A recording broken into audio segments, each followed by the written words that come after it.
তো অনেকক্ষণ বাদে চলে আসলাম আবার ফিরে। এখন আখকে এটা ছিলে দিচ্ছি। আখ অনেকে কুশেরও বলে, কুশাল বলে, গ্যান্ডারি বলে। তো এটা ছিলতে ছিলতে অনেক আগের কথা মনে পড়ে গেল। খেতে তো খুবই ভালো লাগে।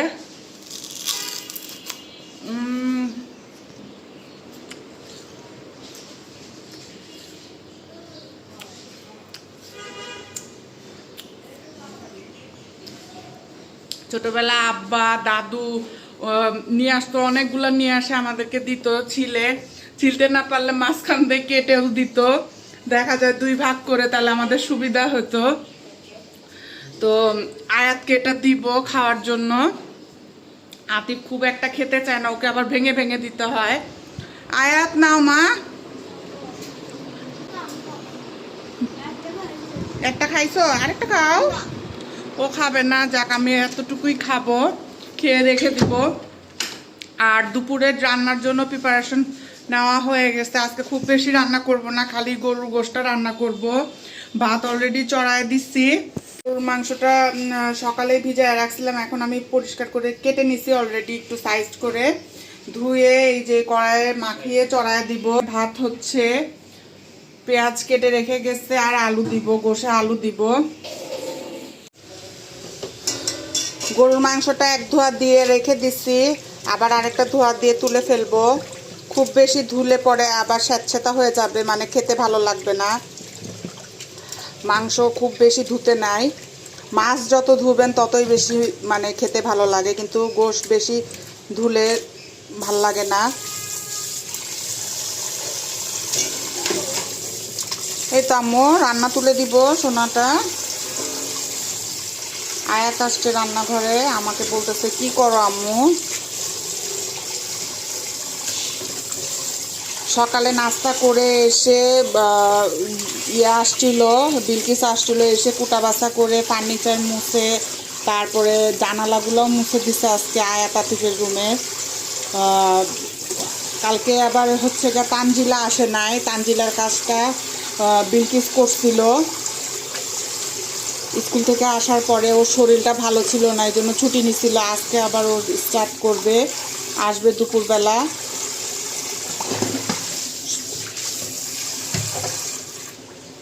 এই পাশে ধুয়ে নিলাম, এখন একে একে সব মশলা অ্যাড করব। গরুর মাংস যেভাবে সবাই রান্না করে সেভাবেই সব মশলা অ্যাড করে দিয়ে কষিয়ে রান্না করব আর কি। হালকা ঝোল রাখবো, মানে হালকা হালকা ঝোল রাখবো, আর দুপুরে সালাদ করব। এইভাবেই আর কি আজকে একটা মজার খাবার। শুক্রবার আসলেই আমরা একটু গরুর মাংস, যে কোনো ভালো মন্দ খাবার করি, সবাই করি কম বেশি। তো যে গরম পড়ছে এই জন্য আমরা একটা আইটেমই করব আজকে। তো গরুর মাংসে আগে এখানে পেঁয়াজ দিছি, তারপরে একটু আস্ত কাঁচামরিচ কিছু দিয়ে দিলাম, দিয়ে দিব আদা রসুন বাটা,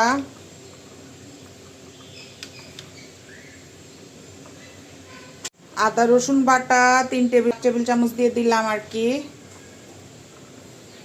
যেহেতু দুটা একত্রিত এই জন্য।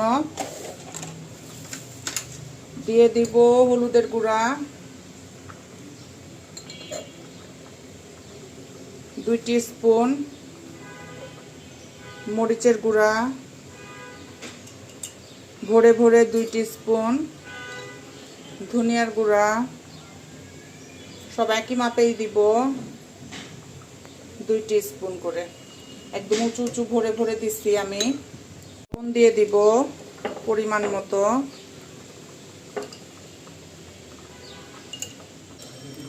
তেজপাতা দিয়ে দিব, 2টা দারচিনি দিয়ে দিলাম। আর এখানে হচ্ছে সাদা এলাচ, কালো গোলমরিচ, লবঙ্গ, কালো এলাচ একবারে দিয়ে একটু কুটে নেব আর কি। হামাল দস্তা ছেঁচে ভালো করে ছেঁচে তারপরে দিব, যাতে ফ্লেভারগুলো খুব সুন্দরভাবে মিশে যায়। এখন দিয়ে দিব রাঁধুনি গরুর মাংসের মশলা 1 চামচ, তেল দিয়ে দিব,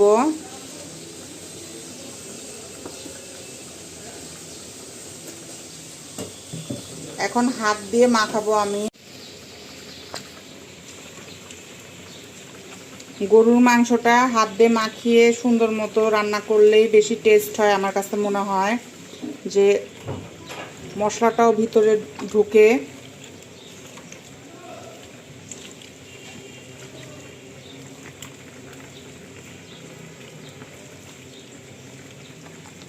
তো আমি সুন্দর করে মাখিয়ে মাংসটা তুলে দেই।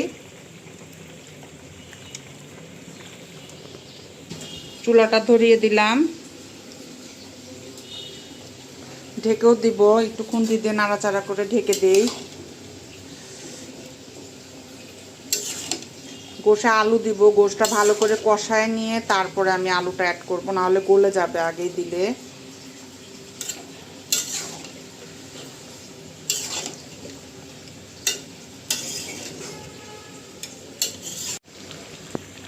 এদিকে গোশের থেকে পানি বের হয়েছে কতগুলো, এই পানিতে আমি গোশটা কষায় নিব।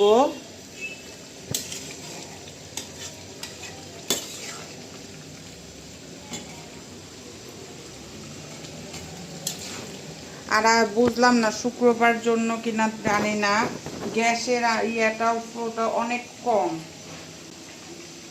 অন্য দিনের তুলনায় অনেক কমে আছে। না হলে আমার একটু টাইম লাগতেছে রান্না করতে।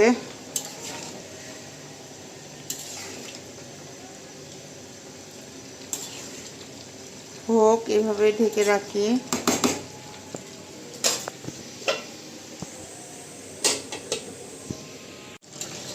এখন একটু পানিটা টেনে আসছে, এখন আমি গোশে আলুগুলো দিয়ে দিব।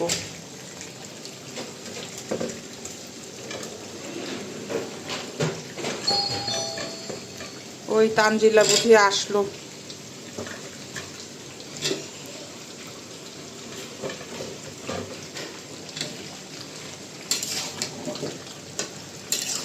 আলু দিয়ে আবার একটু কষাবো। আতিফ আর ওর বাবা নামাজে যাচ্ছে, নামাজের টাইম হয়ে গেল। রাস্তা সাবধানে পার হয়েও আতিফ। যাই নামাজ দিছো? আচ্ছা, আল্লাহ হাফেজ।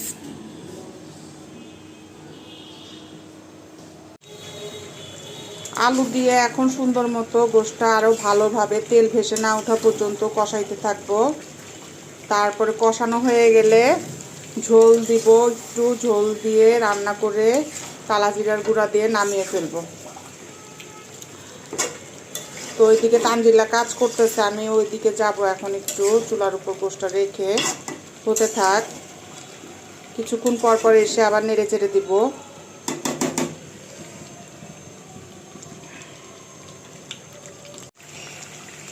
এখন এই যে প্রায় কষে আসছে,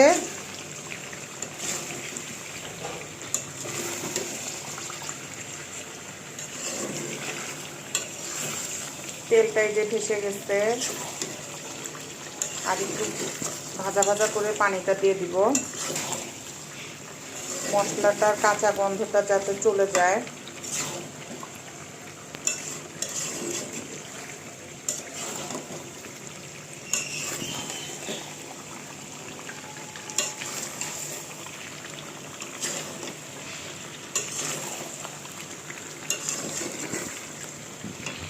রান্না করা শেষ, লাইটটা দিয়ে দিই। আমার গোশ রান্না করা শেষ। আর এই পাশে সালাদ কেটে নিলাম, ভাত খাওয়ার সালাদটা মাখায় নেব সুন্দর করে। চটপট গোসল করে আসলাম, এখন নামাজ পড়ে ওদেরকে সবাইকে খেতে দেব। বাবুরা চলে আসছে, আতিফ আর ওর বাবা চলে আসছে নামাজ পড়ে। এখন প্রায় 2টার উপরে বাজে। টেবিলে খাবার দিয়ে দিলাম, গোশ বেড়ে দিলাম, এখানে সালাদ করে দিছি। আমার প্লেটটা সাজাই নিলাম, খেতে বসবো। নিয়েছি গরুর মাংস, সালাদ, কাঁচামরিচ। তো খেয়ে নিই দুপুরের খাবারটা। আবারও রেডি হয়ে গেলাম। এখন বাজে কয়টা? 4:30 বাজে। দুপুরে খেয়ে একটু রেস্ট করে রেডি হয়ে গেলাম, একটু যাচ্ছি, যাব একটু দূরের দিকেই যাব।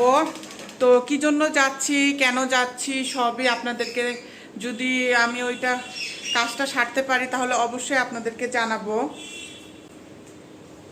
এত রেডি হয়ে গেছে, আমরা সবাই রেডি হয়ে গেছি, বাহিরে গিয়ে আজকে চা নাস্তা খাবো।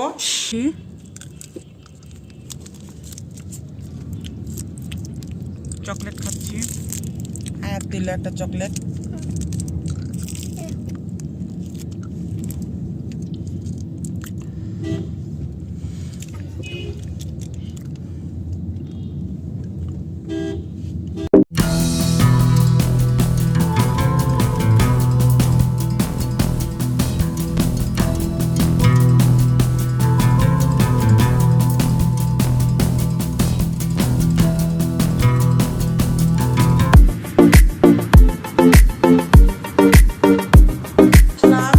এসে ফ্রেশ হয়ে নিলাম সবাই। তো আমি